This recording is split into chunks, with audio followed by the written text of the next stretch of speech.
Declared an enemy of the state, Julius Caesar has only two options: surrender and face execution, or cross the Rubicon and ignite a civil war.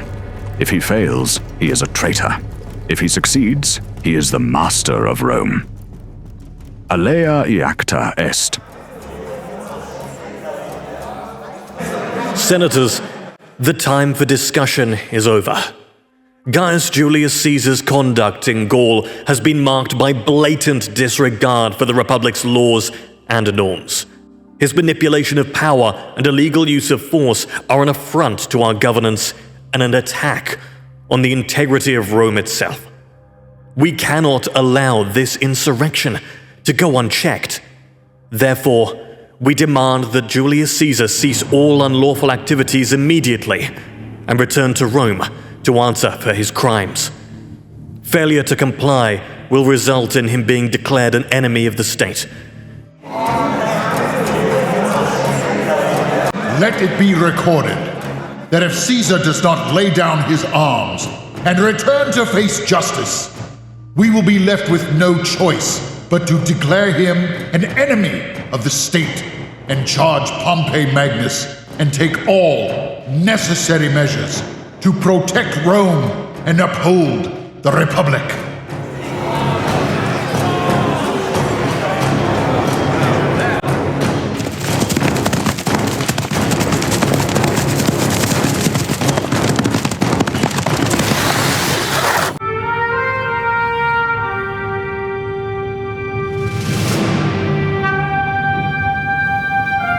Caesar, we bring urgent news from Rome.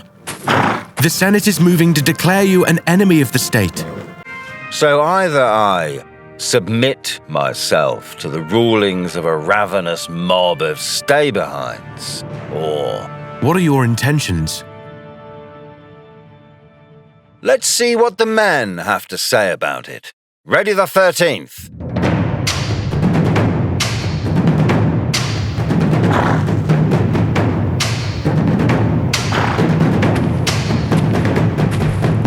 Soldiers, Pompey and the Senate has formally declared that Gaius Julius Caesar is an enemy of Rome.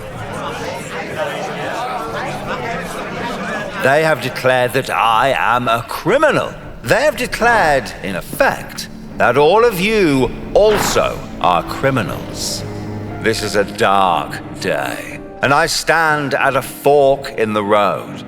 I could abide by the law and surrender my arms to the Senate and watch the Republic fall to tyranny and chaos.